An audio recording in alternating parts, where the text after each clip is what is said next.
everybody. Welcome in today. I am so glad you guys are joining me. Thank you to everybody who's already in the chat today. Y'all know how to make my day.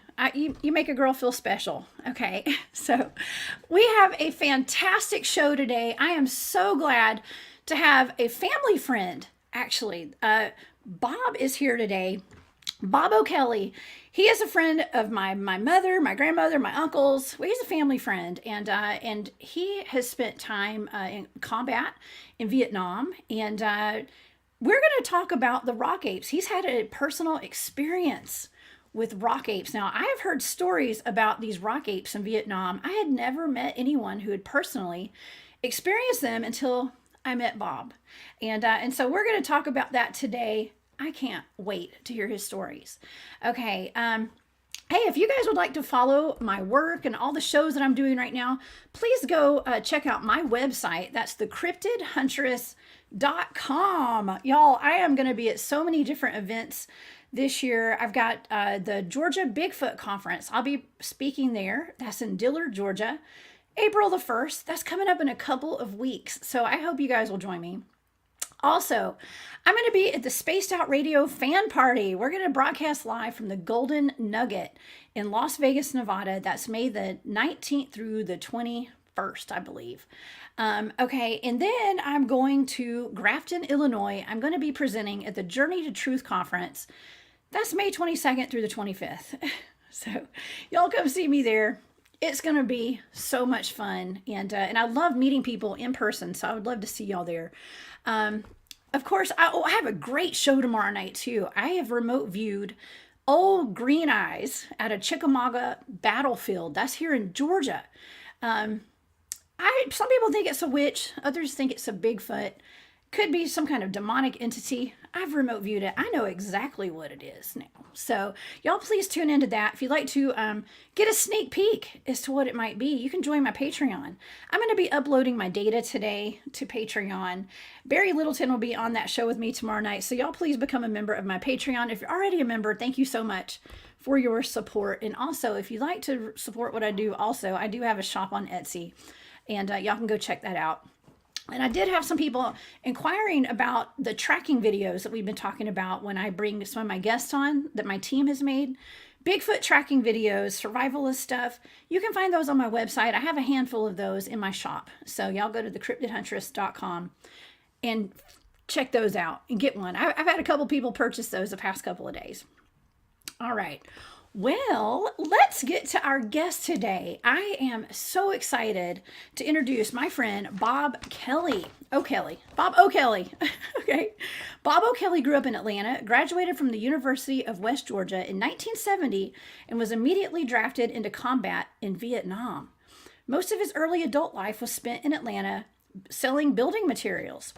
Later in life, he owned a residential construction company, and in his late 50s, he was employed by the military contractor KBR as a truck driver in Iraq during the recent war there. It was there he wrote his first book, The Original Baby Boomer, and his second, Bad Roads for Good Men. The Original Baby Boomer is a novel about his experiences in Vietnam. Bad Roads for Good Men is a novel about his experiences driving a truck during the Iraq War. On return to the States, he retired to Carrollton, Georgia. I'm familiar with that town. And that's where he lives now. Since retiring, he has written 4 more novels under the pseudonym Roland O'Connor, and all of his books are available on Amazon. And we're going to talk about his books later in the show. But please help me welcome to the show today, Mr. Bob O'Kelly. Hello. Hey, Bob. How are you? Hey, I'm excellent, and I am so honored that you came and joined me here today. Well, so this thank should be you. fun. It will be. It will be. Well, first of all, I want to thank you for your service to our country. Quite well.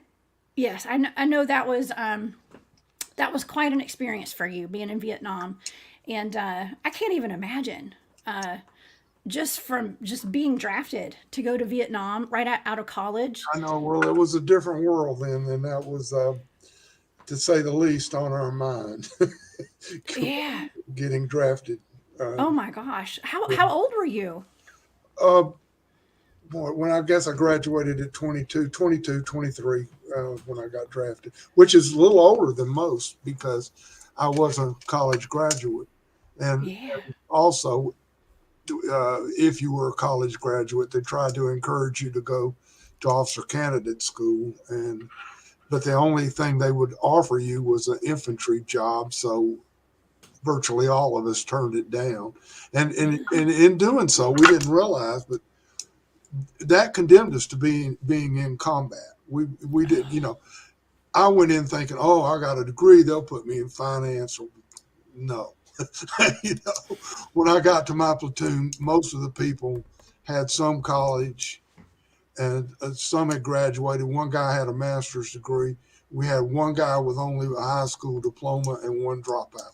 And at the time, they were saying that only minorities were being drafted, and that's just, and that may have been true earlier in the war, but it wasn't true when I was there.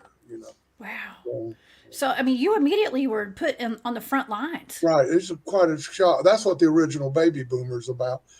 Um, when I worked in Iraq, I worked with younger truck drivers, younger military people, and I was amazed how little they knew about what happened to the boomer generation. And so that's what motivated me to write the book, Original Baby Boomer, and was trying to explain to younger people. I just felt like our story was getting lost. But the book has been more popular with older people than younger people, um, because they can relate to it. But that's why I wrote it, was to explain what happened. The book is largely me. It is a novel, and all of the Vietnam stuff is accurate. But when it comes to the rock ape, I wish I had written more. We'll get into why I didn't Okay. a little bit. But Well, you had actually told me when you were telling me the story about it, you were very clear that you did not know what that was that y'all were dealing with out right, there at the time. if I might have heard about something, footprints being found, Bigfoot, maybe, but it wasn't in the consciousness like it is today. We just didn't think Yeah. about it. And when I got to Vietnam, I had heard the stories of the rock apes, and I was like, okay, so there's monkeys that throw rocks, big deal, Yeah. And I'd heard of Monkey Mountain, and that was named by the Marines, and it didn't, it didn't. So what, and in the story as it happened to me, I guess I'll go ahead and tell it, Yeah. right. Oh, Uh, please, yes. I was like 3 days in the bush, brand new, scared to death, right? And at night we would camp, and like the old days, circle perimeter, and somebody, sometimes two, had to be up all night long. It was my turn, and so we're just sitting there, and I've got my M16 across my lap, and I hear footsteps, right? And footsteps is important in this. And then the trees kind of start shaking, and I wake up a more experienced guy, and he says, first, as I recall, remember it's 55 years ago or more, it's walking, and it definitely was walking. Okay, that's important. And so he says, well, I won't repeat what he said, but he told You me, can say it. Just blank out the he cuss said, word. shoot that motherfucker. Oh, So oh, so I oh my fired gosh. at the in the bushes, and Yeah. when I did, this creature ran across the perimeter. Our captain had a jungle hammock, which was not military issue. He wasn't really supposed to have it, but he did because it sleeps better. It's a hammock with a cover and all, keeps the mosquitoes off and all Yeah. that stuff. It flipped him over and ran out the other side. Now, Wow. for most of my life, uh, I just if you read my book, it's mentioned, and I was just only trying to get the humor of the captain being flipped out of the bed out of it, not trying to say anything. And I didn't realize what I'd seen until I watched a YouTube documentary that I have not been able to find again. But in this, there are no apes in Vietnam that are bipedal, that walk. They're all in the trees. They don't generally move at night. Now, these rock apes were supposed to spy on you, watch, and be curious, and that's, I think, what this thing was doing when I shot at it. And uh, uh, so when I saw this documentary, I realized what I'd seen, and I thought, "Good Lord, I saw the equivalent of Bigfoot." And I'm like, I know what I saw. I know you've heard that before, and and and then watching this thing is and the Mark Felton, which is a very good one. I found that again. Mark Felton is a historian. I know him because I watch a lot of YouTube videos about World War II, and he has a gazillion of them. And he did some on Vietnam, and in his Vietnam, he did the one on the rock ape. And these things were seen first by the Marines, and that's why they named that mountain Monkey Mountain. Yeah. Then the Army saw them, the North Vietnamese saw them, the Viet Cong saw them, and the indigenous people, the mountain yards that live in the Central Highlands, it's been in their culture forever, and they are there. I don't know. I don't think there's probably a lot of them, but there could be. There could be, though. There may well be. And I did not know till I saw this documentary. Mark Felton's documentary is virtually the same thing as the one I originally saw. I didn't know that they didn't know, everything, and all the monkeys and all in Vietnam did not walk. I did not know that. On two legs. Yeah. And I didn't know that the mountain yards and the indigenous people had were, seen them. I just didn't know what I'd seen. And until I saw that. And then I met your grandmother, she's 92 years old. Yeah, she just had her birthday last week. Yeah. That's right. You were at her birthday party. Yeah. Last I saw you was at her birthday party. Yes. Believe it or not, she comes to open mic here in Carrollton, Georgia. I know. Every week. She's a firecracker, that lady. And your mother kind of follows in. She does. She's her chauffeur. Keep an eye on her. That's right. And I late in life decided to start doing open mics, and that's how I met your family. And your uncle is a well-known musician around. Yes. And right. And it's just kind of odd the way we met, and we were talking about this stuff over loud music, trying to hear each other. Yeah, that's right. Half deaf anyway, but it's been fun, Yeah. Well, I'm excited that I met you, and I told my mother, because you and I actually kind of connected talking about remote viewing. Yeah. Okay. So we'll get into that with your book, because you gave me one of your books, and it's pretty amazing. And I'm impressed with your remote viewing skills, by the way. I do a show on remote viewing on Thursdays. Yeah.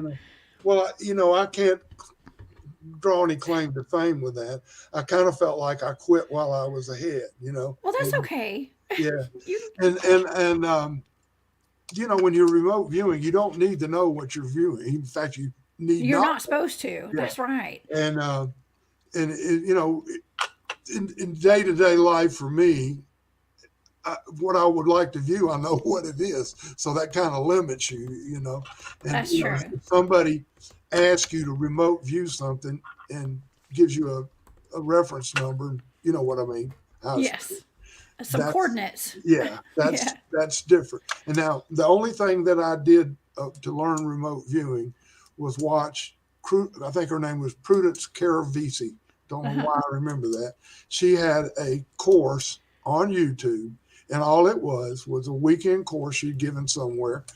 They just filmed it, and it was long, and I just played like I was there and did what they said, and then started, I think it's called Sight Monkey or something, where they give you coordinates and you remote view, and then you click a picture and you see how you did. And I was doing remarkably well. And I thought, I didn't have really a use for it, but I thought, I'm quitting while I'm ahead because I was tearing it up, and I thought you can't keep this up at this um, uh, rate, you know. Yes. Well, you know what? I think it'd be interesting to remote view that the incident that you had with the rock ape out in Vietnam. I think that would be something a cool target for me to do actually Yeah, but at now some you know point. what it is. Yeah. Well, okay. Well, how about can you describe kind of what this rock ape looked like or whatever this Okay, being was? um, Let's. you know, it ran. It did not leap Mhm. off or swing off trees. And you ask how tall it was. I Yeah. don't think it was 6 feet tall, but it was like way bigger than 5'8", something like that. You know, About my height. Okay. yeah, Oh, and, that's pretty tall actually. I mean, I've yeah, for and uh, it seemed to have. Now you got to remember, it's dark out there when it's dark. Uh, it's just really hard to see, but it appeared to have fur, and and I don't know that I could say what color it was. It was just a dark shape mhm. running across the thing. Now, believe you me, it should not be hard to find other GIs that saw rock apes over there. It was relatively common where we were. Now, if you were in the south part of Vietnam, you probably never even might not have heard it. But we were in the Central Highlands, where where they, where they are. You know. Let's see. I've got a map here. Let's see if you're on if the location where you were is on this map. Okay. A little bit south of Denine, about where that first hump appears, maybe between the first and second zag back, right Okay. around in there.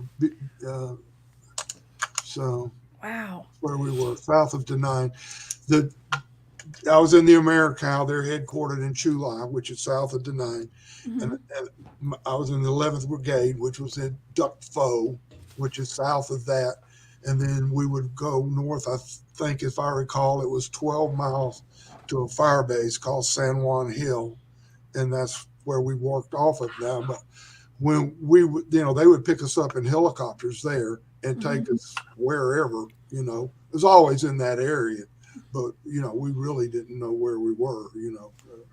And so, but when I saw those documentaries, they were dead on the money. As Yeah. to where the area we were in. So that was made it more credible, I guess. Yeah. Well, Michael's in the chat. Hey, Michael. He says that yeah, the Mark Felton production video is about 15 minutes of a lot of information, and it does. Sure, It really jam packs everything into that 15 minutes. it does. That first It video. really does, and it's very convincing too. He doesn't say yes, they're there, but he sure makes a strong case, and then says, are Yes. these GIs out of their mind? And I don't think it's just too. I think too many people have seen these things to Well, discount it. Well, there was actually these predate the Americans being there for sure. The locals there referred to the jungle people, okay, Yeah. out there before the Americans ever showed up, and the Oh yeah. Marines named them the Rock Apes. Yeah. Well, yeah, and that sort of sounds like the Bigfoot, Sasquatch, and from the Indians, because those, my understanding, you know way more about this than I do, Oh but no, I know a they're little bit, not much. I just well, learned. my Listen, I just started understanding learning after I met you. is you what? I just started learning about it after I met you, and I asked you Really? to come on my show. I had to do my research. Well, now I'm talking about Bigfoot. Oh, The, Bigfoot, absolutely. Now yeah, I do the Bigfoot Sasquatch. research. That's been in Yes. their history, the Yeah. Native Americans' history forever.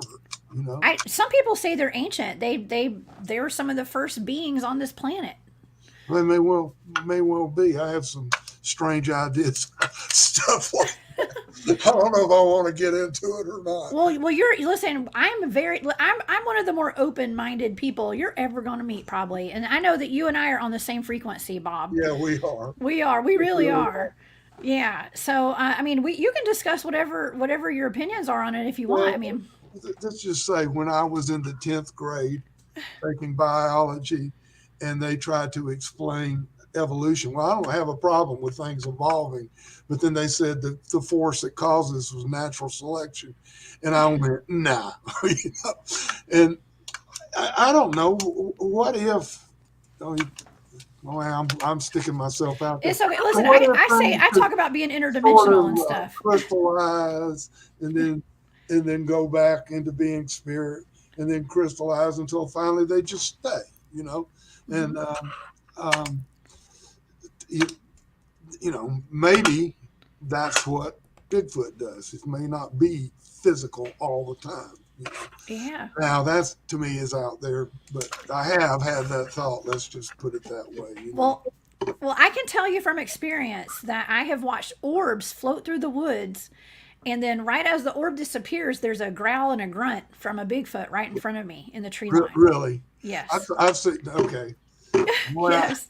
And Nana Boss was there. She's in the chat today. I know I she's don't, you know what? listening. I'm Yeah, on she was there talking with to me. hundreds of people listening, and some of this stuff I don't tell to my best friend. We're going to say But thousands of people listening okay, today. thousands. Okay. I Okay. was when I was driving a truck, not in Iraq, in Cartersville, Georgia. Hmm. I'm sitting waiting to go into the Budweiser plant there, and I saw an orb in daylight just come floating by. You know, I was married then. I called my wife and said, "You're not going to believe what I just saw." You know, so Wow. there you go. What was it, solid, or was it like, could you It see was through it? like see through, more like a distortion of the light and everything. You know, like kind of looking through a lens or water as it went by. You know, it was very strange. Well, you were very open minded, Bob. And I appreciate that about you. Well, thank you. Yes. Do you think that you having that experience, not knowing what the rock ape was, if that was a rock ape, do you think that once you realized what that was, did that expand your consciousness in any kind of way? Or were you all No, it really didn't because I was too terrified because I was just in Vietnam, hadn't been there a few days, and it just I wasn't thinking about anything like that, you know. yeah. I'm sorry, I froze there, Yeah, you Bob. did. I did. But I was cool and kept talking. Thank you. I know. I was like, uh oh, I froze. It happens occasionally. Yeah. Um, yeah. Well, so what my question was before I got frozen, you were very open minded, probably from a young age, I'm assuming. But do you think that having that experience and realizing that that could have been a rock ape, did that expand your consciousness No, later on? as I said while you were frozen, Okay. um, I was too scared. I was not thinking about anything like that. If it did, I was like unaware of it because I was basically in survival mode, you know. And Yeah.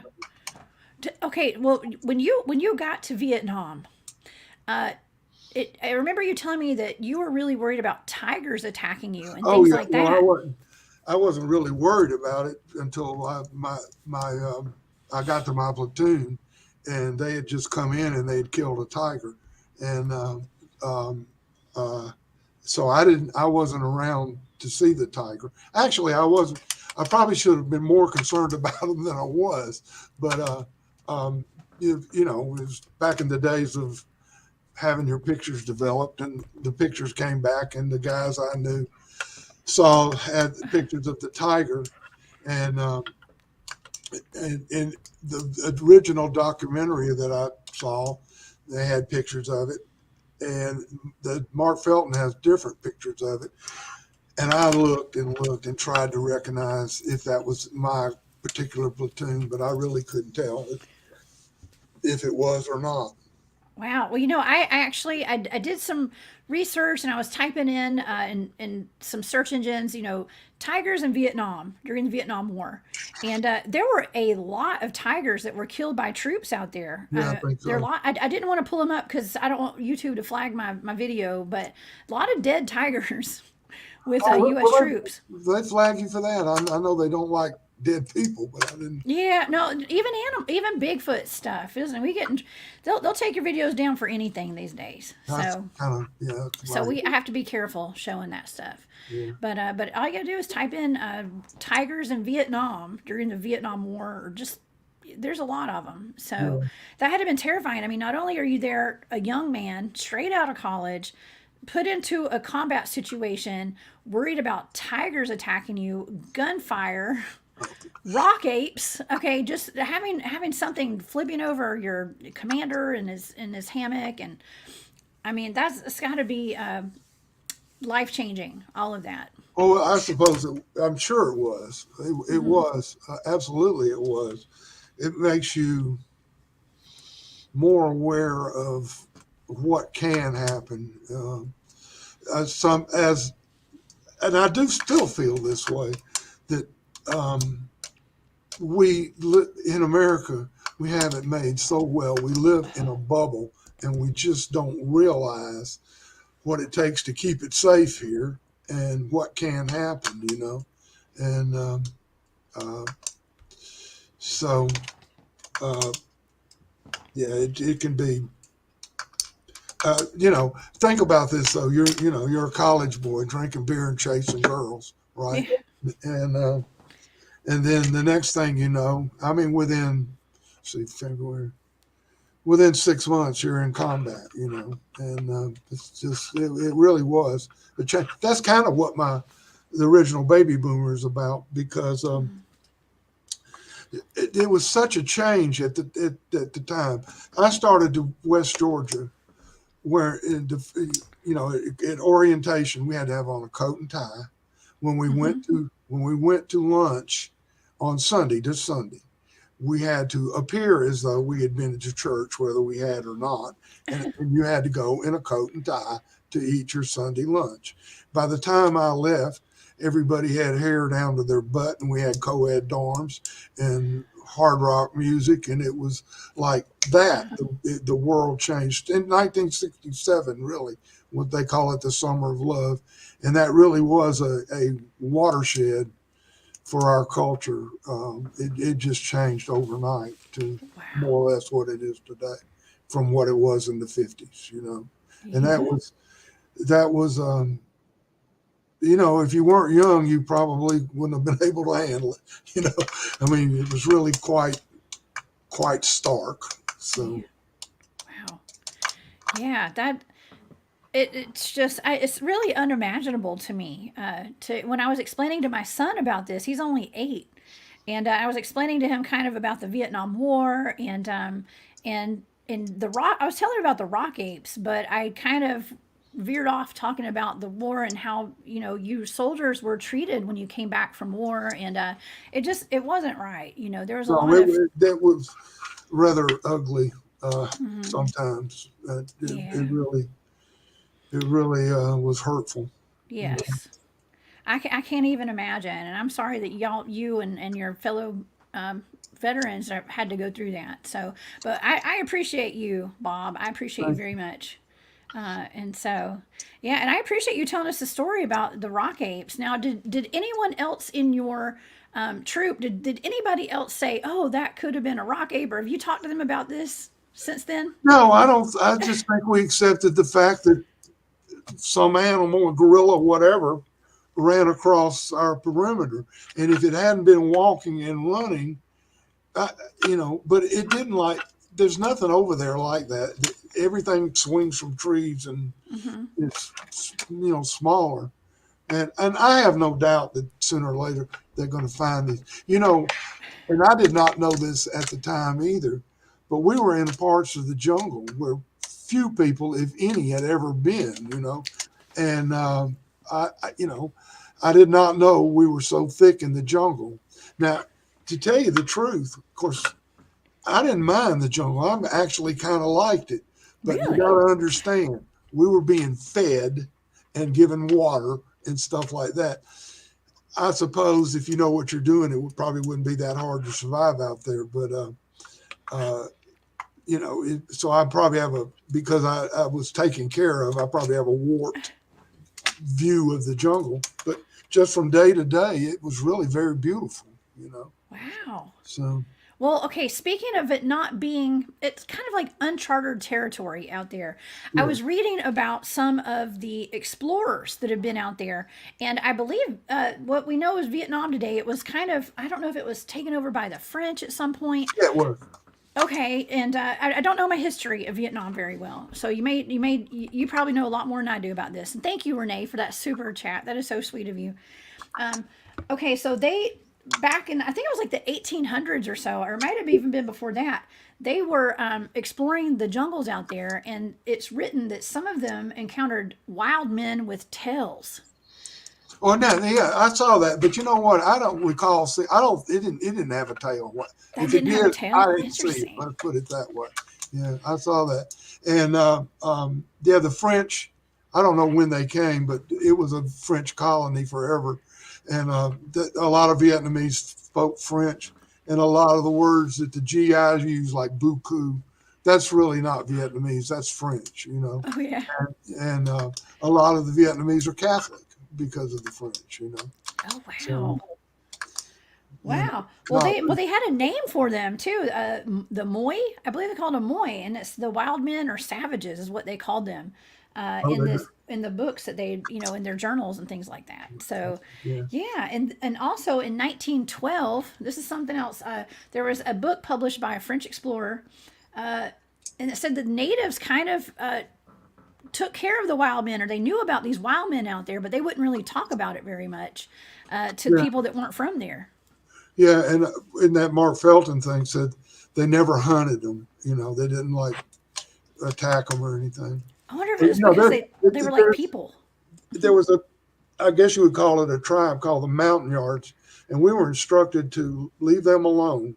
You know, and they were on our side, and I don't recall seeing any that I could identify as mountain yards anyway, but some pictures, you know, they had spears and things that you would think were way old fashioned for Vietnam, you know, but they were there. Wow, very primitive then. Yeah, yeah, Wow.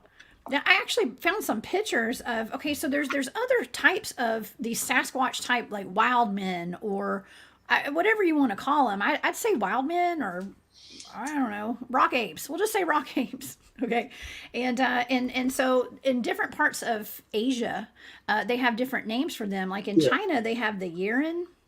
Let me see here if I can pull these pictures up. I think I have pictures of the Yeren, but they have. Let's see. In China, they have the Yeren. I don't think I pulled up a picture of that one, but something similar to this is the orange pindak. I think is how you pronounce it. Um, that is something that could be seen like this. This is something that people kind of describe as seeing some of the books about rock apes kind of describe it as looking like that yeah. right there. Well, what little, you know, I that looks more fierce than what I think or remember that I saw, but about that same size, just not that scary looking. So you're saying it was a little more goofy. Yeah, it Okay. was not. It may have been hostile, but it didn't have like. Well, that's kind of more like it. Except maybe that it might have been a little more stooped than that, you know. But Okay. then it I'll was look that up. running, so it could, you know. Yeah. Well, Yeah, I just had a few pictures just that I found when I was doing my little bit of research there. Um, but yeah, I mean, how in the stories that I didn't get like an idea of like how big these rocks were. They're throwing rocks. Were they like pebbles? Were they uh, big boulders? I mean, well, probably all of it. yeah. The I didn't. They didn't throw rocks at me. Now these are the Yeah. stories of the Marines, and I'm assuming they were just, you know, like that. I don't know, you know. Yeah. And when you think about it, I wonder where they got them because it's not exactly a lot of rocks laying Oh, on really? the ground in the jungle, you know. So they must have been getting them from a creek or something, you know. And Wow. I just never really thought about that. But you'd have to ask a Marine. I did not see that, you We'll have to know. ask Rain. Now, you were in the army? Yeah, Is that right? Okay. Wow. All right. So Yeah. I did not realize there were not a lot of rocks there. So that's interesting that they're called rock apes, but there's not a lot of rocks. No, there's not. Huh. Now, the Monkey Mountain, I heard of it. If I've been there, I didn't know I was there.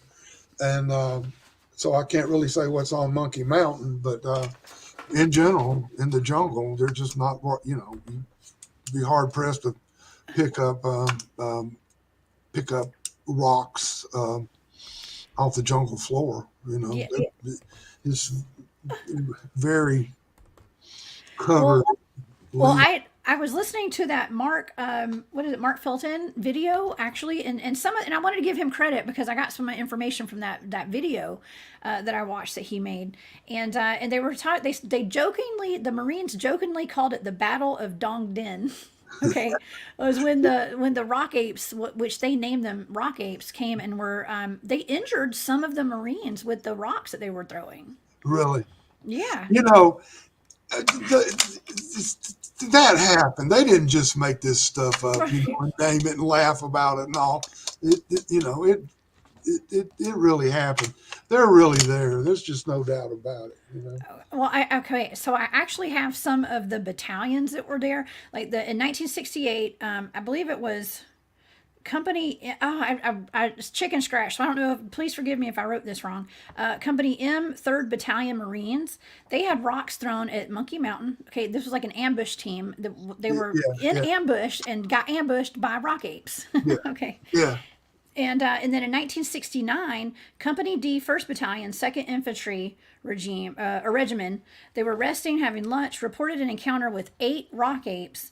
They came walking down the trail. They thought that they were the opposition, and they opened yeah, fire on them. yeah, yeah. I don't have doubt that a bit. It seems very plausible that they would open fire. Yeah. Well, you actually opened fire on one, and Well, did you do you know yeah, if you hit I it? shot in at the and into the dark, into the bush. I Okay. don't, I may have hit it. If I hit it, I didn't kill it. I know that it ran. It was able to run, whether I hit it or not. Because Wow.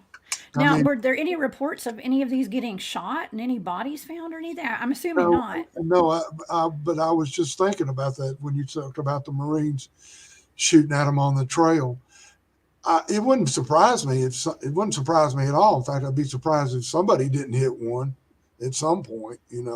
But I don't know of anybody finding a body or anything. Well, I was actually talking with a friend right before the show today, and he actually it was. I won't go ahead and tell you. It was Dave Scott with Spaced Out Radio, and Yeah, I was telling him about you coming on my show, and he's so excited about it. Now he was telling me a story about that he had heard of the troops fighting the Americans versus the Vietnamese, and they were in battle, and the Rockets got in between them and started fighting each side in the oh, middle of the battle. I had never heard that. Uh, Well, that was just something he had heard, so you I don't know, know. Could be possible. there's got to be hundreds of guys that saw these things. It's if you looked around and started counting, I think you could find a lot. Well, I'm excited just to hear your story today because not a lot of these men have come out and talked publicly about it, and so this is the first interview I've ever seen in public of someone talking about it. So, Bob, thank you for being here with me. And we're not done with this interview, by the way. We've got more to talk about, but I just wanted to thank you for speaking out publicly about it. Okay, well, Yeah. That's awesome. It's really awesome because I know that was a very rough time over there, and yeah, yeah, it was very long ago. I'm pretty old. you're not that old. You're not that old. You're not that old. Uh, I'm not as and old as your grandmother. not as old as my She grandmother haven't Nellie. made 92 Shout yet. out to grandmother Nellie today. We love grandmother Nellie. Happy belated birthday. Yes. Well. At some point, you came home and you started writing books. You actually went back to Iraq. You Yeah, went and started driving trucks in Iraq. I don't know. Okay, here's how this happened. I was married, not very happily, and I had just really kind of got this. I've been married twice. Okay, I kind of just was disgusted, and I just went. Oh.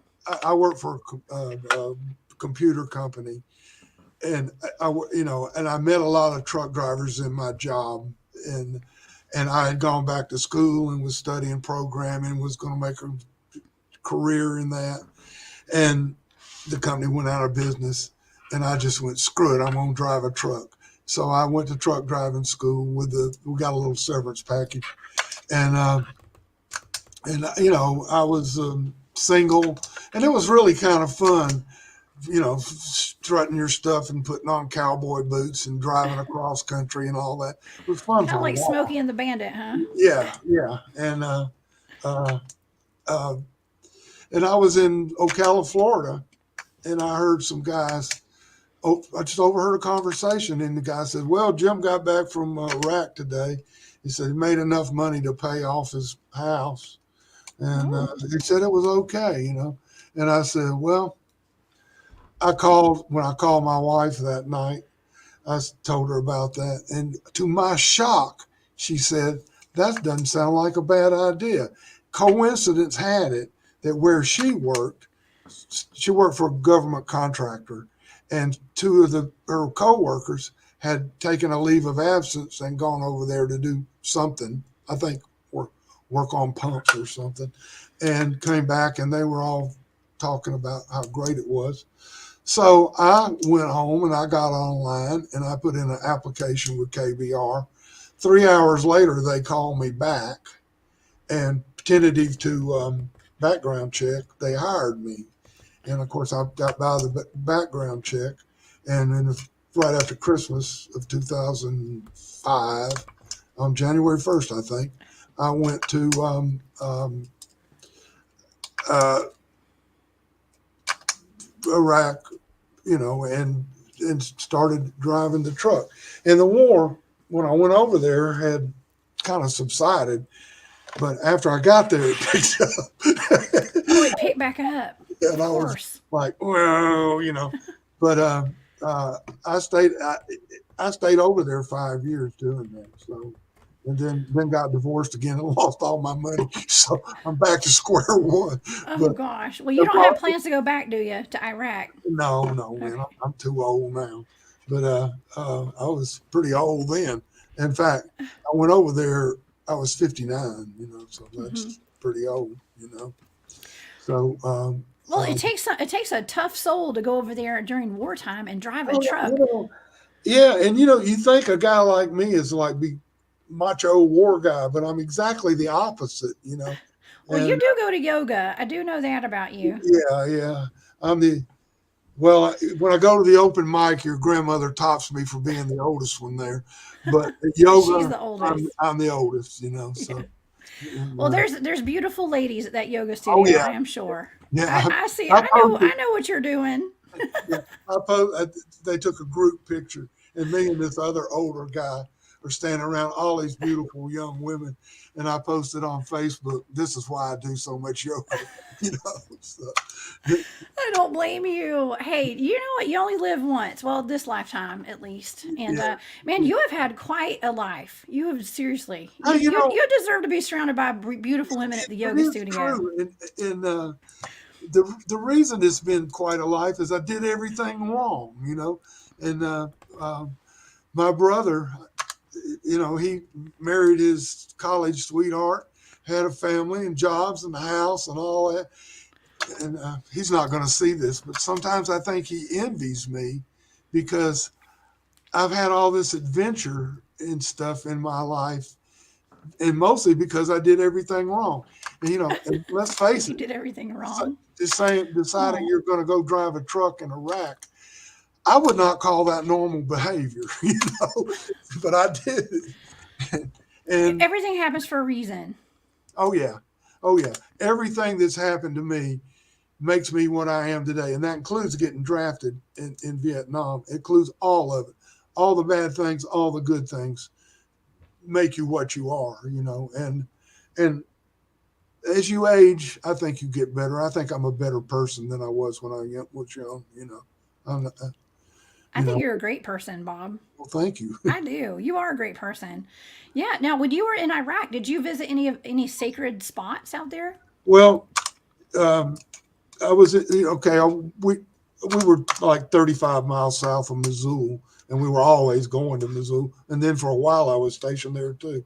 Missoula is Nineveh in the Bible, and the ruins are there, and I've seen those. And on the base, there was I think they said it was the oldest surviving Christian monastery, but it had been closed down because of the Islamic Revolution. But it was there, and uh, uh, we would see the Assyrian. We were right where that was, and sometimes we could see the ruins as we rode by and stuff. And we weren't allowed to go in them because uh, uh, they just they kept the GIs out of it for good reason too. They get torn up. But one of my friends, and of course I can't verify this, he was stationed in Babylon, and he claims he slept in the lion's den, David in the lion's den. He claims he slept where that was, So He literally slept in the lion's den. that's what he says anyway. Man, I And, mean, who knows? That's and pretty cool. Ur and Uruk and all those places are in Iraq. It's really a very historical area. And from our fire base, I was at a base called San Juan. No, that's Vietnam. I was at Key West. It's not Key West. It's Q West, You, the name of the base in Iraq. And from that, you could see a tell. And a tell is like a mound where they've piled up cities after city after city on top of each other. There was nothing living there now. And one of my friends that said that they had never excavated, that archaeologists had not ever gotten to that mound. I don't know how he knew that, but so, and I don't know the name of it anymore. But wow, um, that's yeah, amazing. yeah. Okay, And you would see these kind of models of the tower. You see the picture of the Tower of Babel that circles around. You would uh-huh. see models of that out in along the road. I don't know what they were really. And Wow, that's awesome. yeah, Interesting, very interesting. Well, okay, getting back to the cryptids and to the kind of the rock apes. Have you experienced any other kind of odd phenomenon like UFOs and things like that? I wish I would see a UFO. You haven't? No.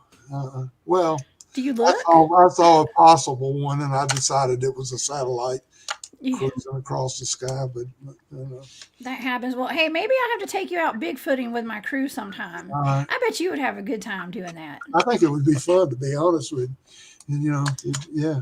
Yeah, if you're into camping out and stuff, we go out pretty deep into the mountains. So, uh, And yeah. I've got some camp. Even at my age, I have some camping gear. It's not even.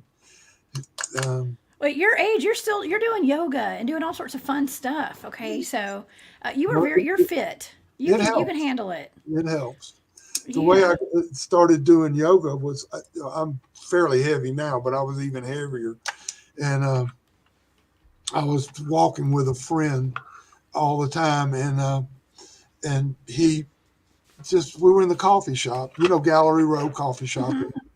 On the We were in square, there, right? and he just said, "Well, you ought to do senior yoga with us." And I'm going, "Yeah, yeah," Yeah. And Yeah. and and a girl named Adele walks in, and and I kind of knew her more or less, like, "Hello, how are you?" And he said, "Well, there's the instructor right there." And so she came back and, "Oh, yeah, you ought to do it." And all. So I said, "Okay." It was a free program for seniors at the hospital, which Hmm. is not far. So I did it, and I fell in love with it. And that program has since ended. And, Adele has gone a whole bunch of places. She has all these older groupies that just follow her around. And then she came to Red Rock, which is literally in your mother's backyard. And Well, don't say that on the web so people don't know where my mother lives. okay, okay, and and It's okay.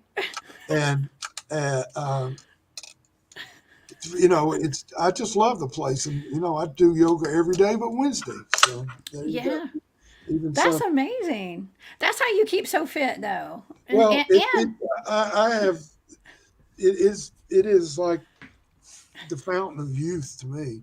It made all the difference in the world in my life, because you start getting stiff, you start doing what I call the old man shuffle, and I was just beginning to do that. When oh, Adele you're got not a doing it now, though, huh? heck no, and Well, in um, your mind, and you're keeping your mind sharp by writing all these books too. yeah, I do And that. tell me about all your books that you've written. Oh, I know okay, I've got one of them right here. yeah, okay. Well, that would be the one that's the most interesting for this particular group. And Edward DeVere, okay.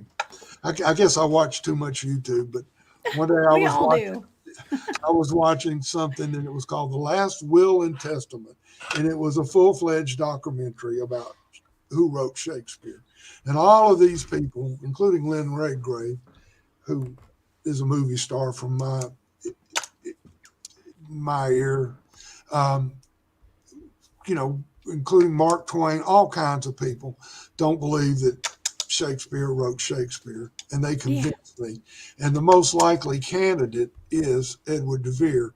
He was a nobleman in Elizabeth's court, and well, he could, he was known to write and whatnot, and he had traveled to Italy and all the places that Shakespeare mentions. Shakespeare never left England, and how does he know about all this stuff? So, and they had me convinced that probably Edward de Vere did write it. And so I was thinking of a new, and I'd just done that remote viewing thing.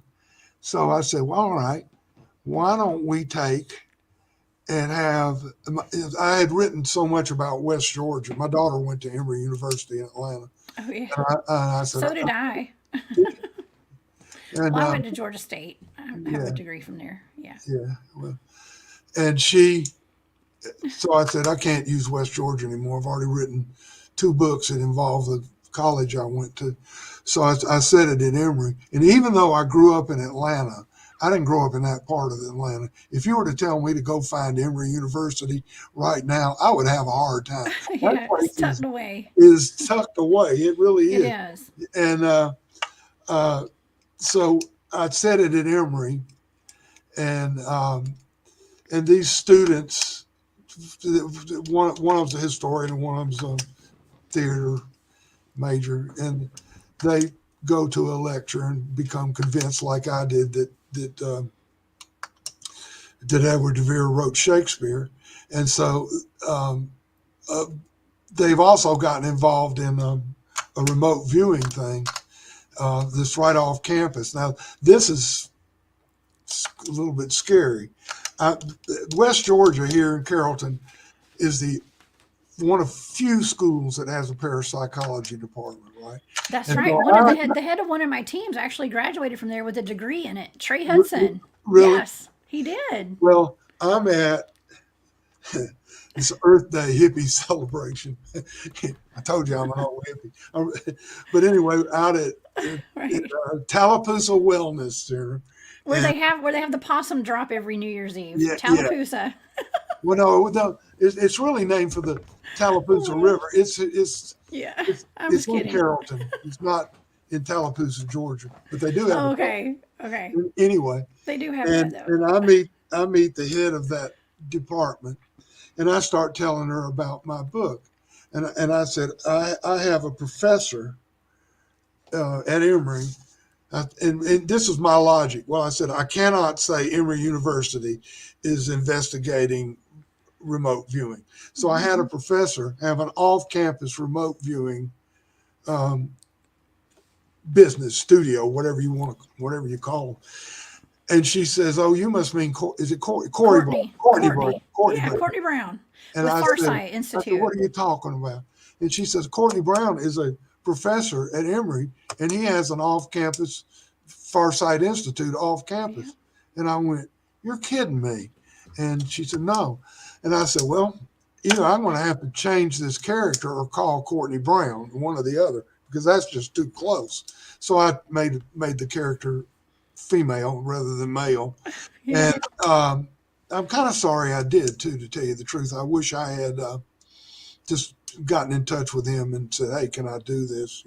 Yeah. But anyway, they remote view and they find a document through remote viewing in London that can prove that Edward de Vere wrote Shakespeare. And I did spend 2 weeks in London, so I knew 2 weeks worth of what London was like anyway. And so I used my limited knowledge of London and a lot of research on the internet and wrote about them finding this document in London. And then they take it to Oxford, and I won't tell you what happens after that. Yeah, you can't give it all away because you want people to purchase your book. It's a great book, and you do your own remote viewing in there a little bit, and Oh yeah, it was pretty impressive. okay. Yes. Those drawings that are in the book, because I have the characters, and I was trying to, because a lot of people don't know what remote viewing is. Oh, my audience does. Trust Oh me. yeah. Everybody that watches my shows knows because I'm a Well, remote viewer. in my effort to explain more what it was, plus it's just interesting anyway. Yeah, you don't even have to explain it I today. included the Everybody knows here. documents that I did when I was remote viewing after doing that course. And the very first one, I've just got lines and they're going this way and that way. And it didn't make sense to me until I saw what I was drawing. And it was the Golden Gate Bridge, right? And I had, and so I took all my drawings, my early drawings, before I decided I was going to quit while I was ahead. And I had to redraw them, but I stayed true to what they were. And they're in the book, as, Yeah. and then the picture of what they were trying to draw is there as well, and that's for real. Those are my real drawings on the remote viewing thing there. So, Well, I was tickled to death when I met you, and we started. I don't know how we got on the topic of remote viewing. I have I don't no either. idea. I have don't no know how we clue. got on the topic of any of this, We were attending another especially with birthday all party. that loud music I playing and know. everything, You Well, know, nothing's a coincidence. yeah, Nothing. And now no, we're here no, I today. don't think so either. But I'm going to tell your listeners or viewers that her grandmother is so popular in this town that it was her birthday party, and it was also open mic, which she always goes to. Because it was her birthday party, it was standing room only in that place, And Miss Nellie. Everybody knows Miss Nellie. yeah, everybody knows Miss Nellie. That's right. Well, I know she appreciates you, and I bet you anything she's gonna watch this. So yeah. So this show is dedicated to Grandmother Nellie today.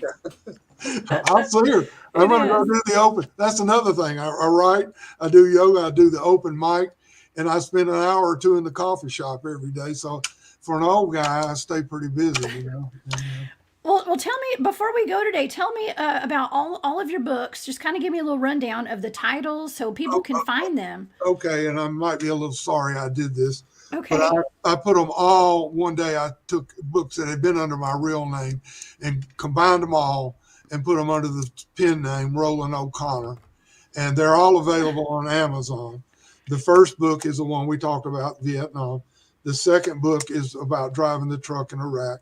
The third book is about I lived in a town where there was a suspected murder where people thought that a woman and a child died in childbirth, and there was rumors that there was some hanky panky going on there, and it was a well-known preacher who could not get divorced, and he remarried like 3 months later, and everybody's like, wait a minute, but there was never any charges, never anything formal. But I took that idea and made a novel out of that, and it's a really pretty good book. And then I wrote one. I see I watch too much YouTube. I watched something Me called too. The Men Who Killed Kennedy, and anybody my age would have really known all this stuff, but it put it all together and into the conspiracy.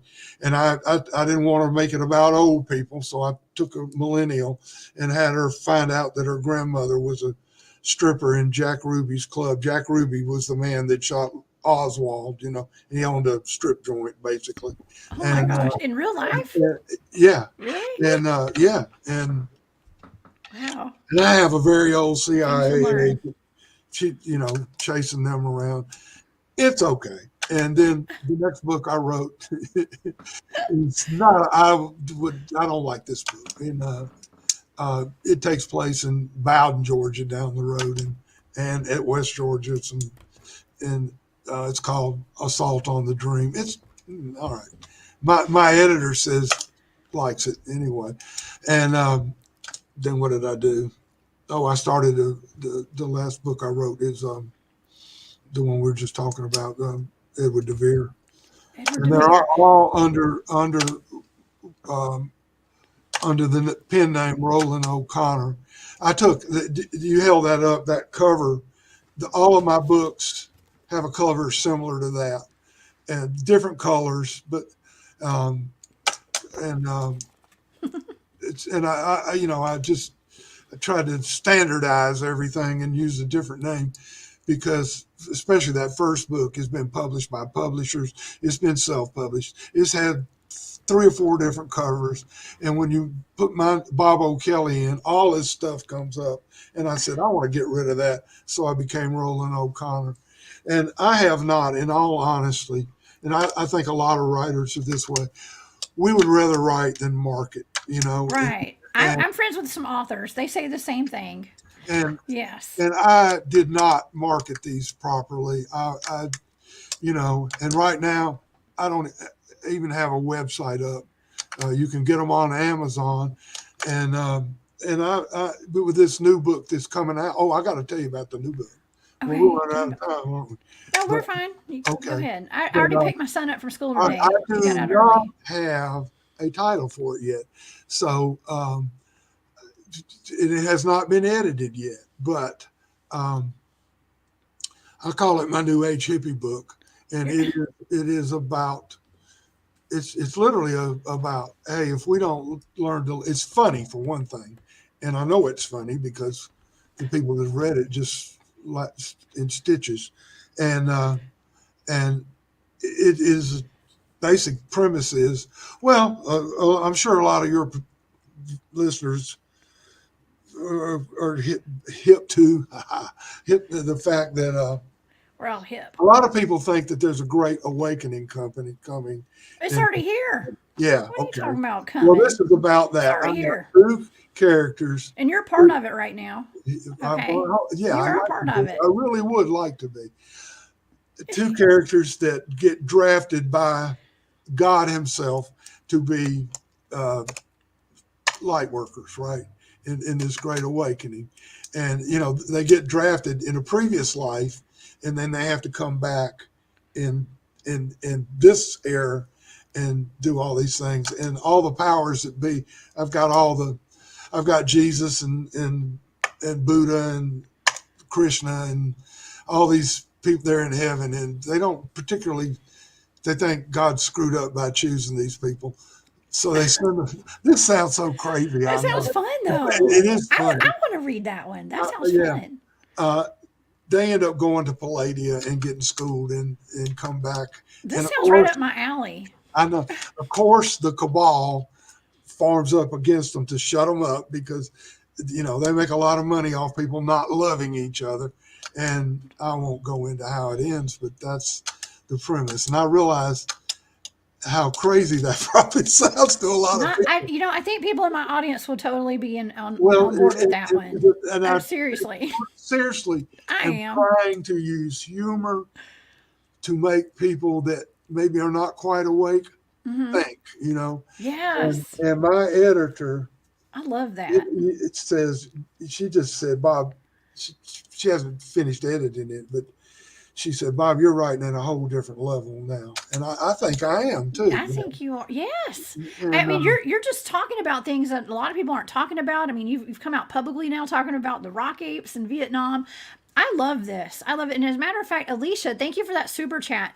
Alicia in our chat today says, I could listen to y'all talk all day. She recently lost her dad, second lieutenant army, who was drafted with his brother. And this makes me feel like I'm talking to him. Thank you. really, Thank you, Alicia. That is very sweet of you. yeah. Yeah. So, Yeah, I mean, I think a lot of people can relate to this stuff, and I'm so proud of you. Listen, we're marketing your books today, and as a matter of fact, I have all of your books in the description box on this video right now. So I believe it's there, probably on my Facebook page too. Okay. It's Jessica, the Cryptid Huntress on Facebook, Okay. and on Twitter, and on Instagram. Okay, Well, I guess I'm going to so get busy, especially with this new book coming out, I'm and putting the fire under your feet now. get back on. I don't even. Every now and then I'll post something on Facebook, but I don't go to it every day, and I'm not really. I guess I don't Your know if Facebook. it's because I'm older or what, but I just kind of get disgusted with It's social. just too much. I know. Listen, if I didn't have a radio show with Space Out Radio, I wouldn't even be on Facebook probably. So, I don't. but I it's will just post something every now and then. Like I part of posted that modern picture times. of me with all the young girls, Oh make all yeah. Well, my old high school buddies jealous. well, I did send you a friend request on there. So next time you Oh, log okay. on, you accept my friend request. Oh, Okay. absolutely, absolutely. Okay. Oh my gosh. Yes. Well, this has been amazing, and I want to thank you so much, Bob, for being my guest today, and I want to thank everybody who's in chat. This is one of those videos that I'm going to have to go back and watch this right after we get done today. I'm going to go back and watch it again. All right.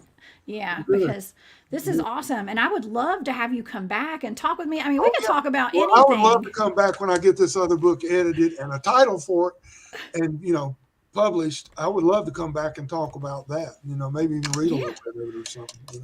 absolutely. I mean, I like talking Palladians and stuff like that. So, yes. Yeah, yeah. They have a good time in Palladium. It's a fun book. It really is. It's a forward thinking type of a book, in my opinion, and I think that it I would definitely seriously, help. I seriously believe if we don't wake up, we're going to destroy ourselves, Yeah, and I don't think we are going to destroy ourselves. I think we're going to wake up. You know, I think so we're waking up, I and think we like are too. I think we are too. I really do. And with the help of people like yourself, and talking about, like, that's why I enjoy talking about my Bigfoot experiences and my ET experiences, because I think a lot of people have experienced stuff like this. Like you were saying, a lot of soldiers in Vietnam experienced rock oh, apes. there's countless soldiers that can tell you about that. I'm sure of that. Somebody ought to document it before we all die off. So Yeah, well, we're doing that today, and yeah. I would love to have you to come back on, and we'll set it up sometime in the near future. Okay, Okay. Bob. It sounds great. Awesome. I've really enjoyed it. Thank you. So okay, so where can people find you anywhere else other than Amazon? Do you have any other kind of what's your website gonna be? it used to be RolandO'Connor.com, and I guess I could get that again. And do I have a Facebook page? I don't even remember. For You Roland do. O'Connor. You do have a Facebook page, but I you know mean, what? Sometimes it's I good to mean, keep those private. You need to make a public one. what? Well, no, I've got my personal page, and I did have a business page for Roland O'Connor. And honestly, I haven't been to it in so long. I don't even know if it's still there. But I guess I'm going to have to go to work and do all this Okay. social media stuff and get it up. Um, Get some of those yoga ladies to help you. I bet they'll help. yeah, well, Hey, my grandmother knows how to do Facebook. We'll get her to teach you. oh, yeah. Well, I know how to do it. For an old guy, I'm pretty crafty with a computer. I know. I was kidding. I was kidding. That was a joke. It was a joke. Oh my gosh. But this has been so much fun. This is awesome. And again, I want to thank you for your service to our country. And Thank you. my mother's actually volunteering at the VA hospital right Yeah, I now. know she does. She's doing that Yeah, today. yeah, So yes, we love our veterans yeah, very much. yeah. Yeah. Okay, well, listen, everybody, I want to thank everybody for being here today. Everybody in the chat. Steve C., thank you so much for that super chat. You are the best. I really do appreciate that. To everybody who gave super stickers and super chats today, thank y'all so much. I do have a show tomorrow night at 8 p.m. Eastern. Barry Littleton's coming on with me. I have remote viewed old Green Eyes at a Chickamauga battlefield here in Georgia. It is going to be fantastic. So y'all, please come join me. Also, and Kristen's in the chat. Kristen's one of my teammates. She is a Bigfoot hunter as well, just like me. So she said, "Thank you for your service, Yeah, Bob." Yes. thank you. Well, this Thursday, Friday, and Friday night, I'm filling in for Dave Scott. I'm taking over the captain's chair at Spaced Out Radio. So y'all please come hang out with me. I'm going to be broadcasting live from 12 to 3 a.m. Eastern. I'm going to be so tired, y'all. But it's going to be awesome. Thursday night, tomorrow night, and Friday night. And then I've got my show Off the Trails on Spaced Out Radio, 10 p.m. Saturday and Sunday night. So I've got a very busy weekend. It's going to be a blast, and I hope you guys will all come and join me. So Bob, thanks again for being here today. Thank you. We cannot wait to hear back from you soon and get that last book made. Okay, so we can come back and talk about it. You guys have a great day. I will see y'all, I guess tomorrow. What is today? Wednesday? Tomorrow night. I'll see y'all tomorrow night. Y'all have a great day. Bye. Bye.